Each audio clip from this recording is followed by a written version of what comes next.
साथियों, आप सभी को जय सिया राम। मैं रमेश पटेल आप सभी का स्वागत करता हूं अपने इस धर्म की राह पे। दोस्तों, अभी हम हैं टाठी घाट पे।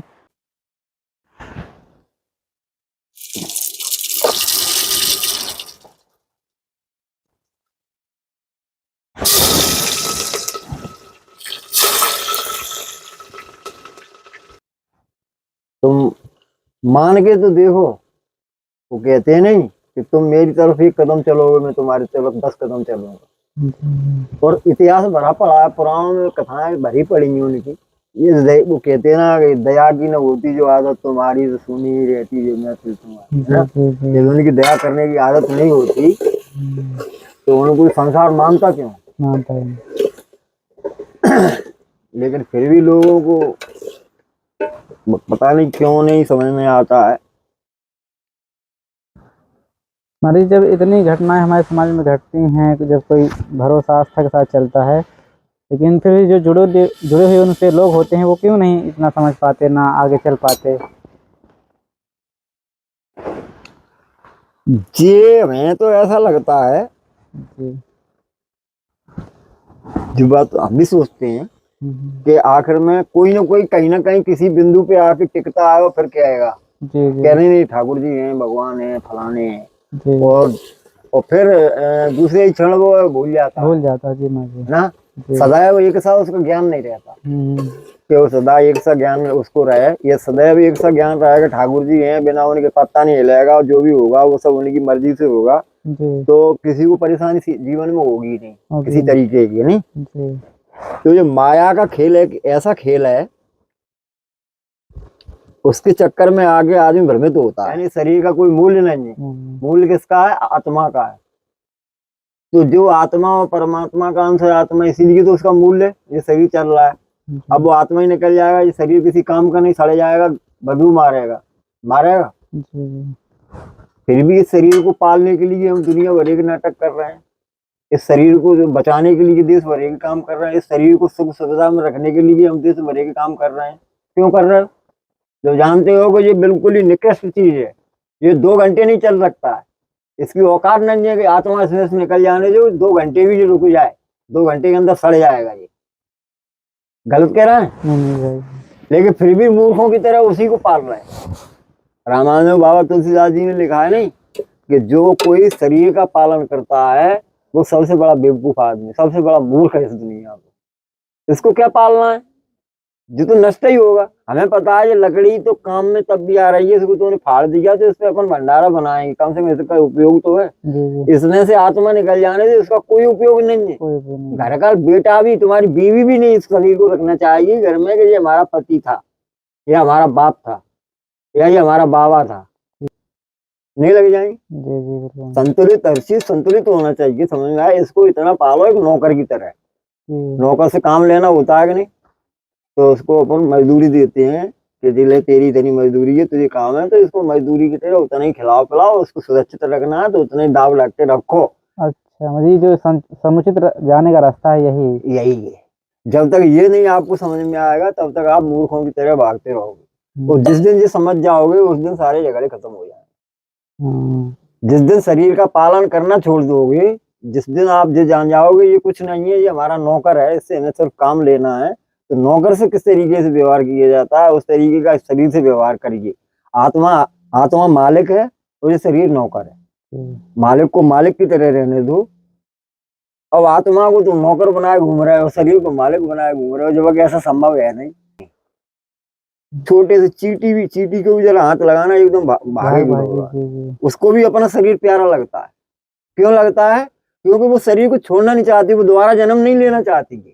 क्योंकि मौत की और जन्म की पीड़ा बड़ी भारी दुखदाई होती है, बहुत दर्द होता है, बहुत कष्ट पड़ता है मौत का। मौत होती है तब, और जब जन्म होता है वो तो बहुत ही भाग्यशाली लोग होते हैं आपके बाबा की तरह, कि चलते चलते सूर्य नारायण को अर्घ दे रहे थे और एकदम चले गए। ऐसी मौत हर किसी को नहीं, ऐसी मौत साधु संतों को नहीं मिलती की।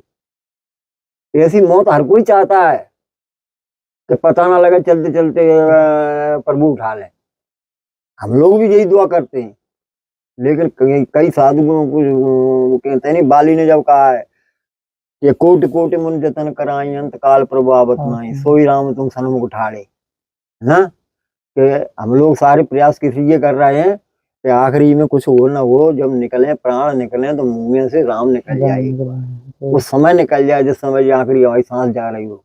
लेकिन अंत में वो भी नहीं संभव हो पाता, महात्माओं तक को नहीं हो पाता। नहीं, जैसे बहुत बिरले ही लोग होते हैं, बिरले ही लाखों करोड़ों में एक आध आदमी ऐसा होता है जो चलते चलते चला जाता है। नहीं देखो ना कितनी मौत की कितनी भयंकर पीड़ा है, लोगों को कितने कष्ट होते हैं। ये सब संभव है, वही वो हमने कही नहीं कि तुम अपना करना छोड़ दो, सब उन्हीं के ऊपर डाल दो, तो फिर वो गारंटी उनकी की, उनको निमित्त बना दो, उनको निमित्त बना दो, तो फिर वो सब देख लेंगे। हर बार वो चिल्ला चिल्ला के तो कहते हैं मोह कपट छल सिद्ध न भावा, निर्मल मन जन सो मोह पावा। कुछ नहीं करना है, तुम कपट छोड़ दो, छल सिद्ध छोड़ दो, फालतू की बातें छोड़ दो, तुम शुद्ध मन से कुछ रहो, हमारे साथ रहो, बस हमको ध्यान करते हो, इतने में हम तुम्हारा काम कर देंगे जी। और बड़ी तपस्या या सिद्धि, हाँ कुछ मत करो, सिद्धि विद्धि बड़ी तपस्या और वो मत करो, कुछ मत करो तुम। आपके बाप दादाजी क्या करते थे, कौन सी सिद्धि कर रहे थे, वे कौन सी तप कर रहे थे, लेकिन शुद्ध हृदय था। क्योंकि मेरी क्षणिक मुलाकात हुई थी उनसे, उस थोड़ी सी मुलाकात में हमें लगा देखो कितना प्रेम है इनके अंदर, पहली बार मुलाकात हो रही है, बार बार बेचारे खड़े होके आ रहे हैं, पूछ रहे हैं, सुनाई नहीं दे रहा, हम कह रहे हैं तो तुमसे पूछ रहे हैं कि बाबा क्या कह रहा है, हमसे कह रहे हैं नहीं नहीं रुक के, ये होता है। नहीं, कम से कम इंसान हो तो इंसान तो बने बने रहो, बस क्या करना है, ज्यादा ज्यादा होना चाहिए ही नहीं, ठाकुर जी ज्यादा चाहिए नहीं।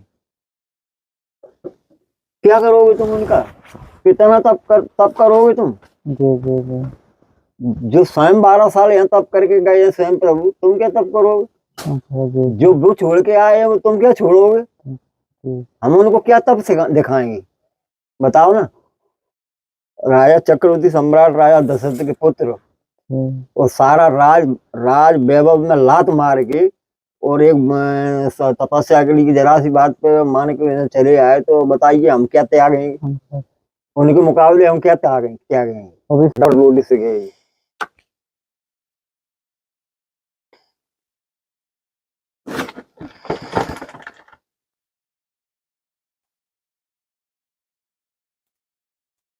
रोटी से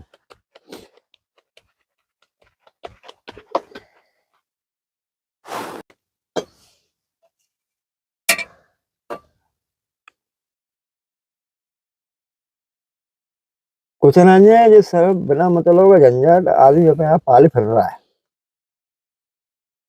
ठीक है, सादा जीवन जो है बहुत सही है, जो सही तरीके से महाराज जी रहा जाता।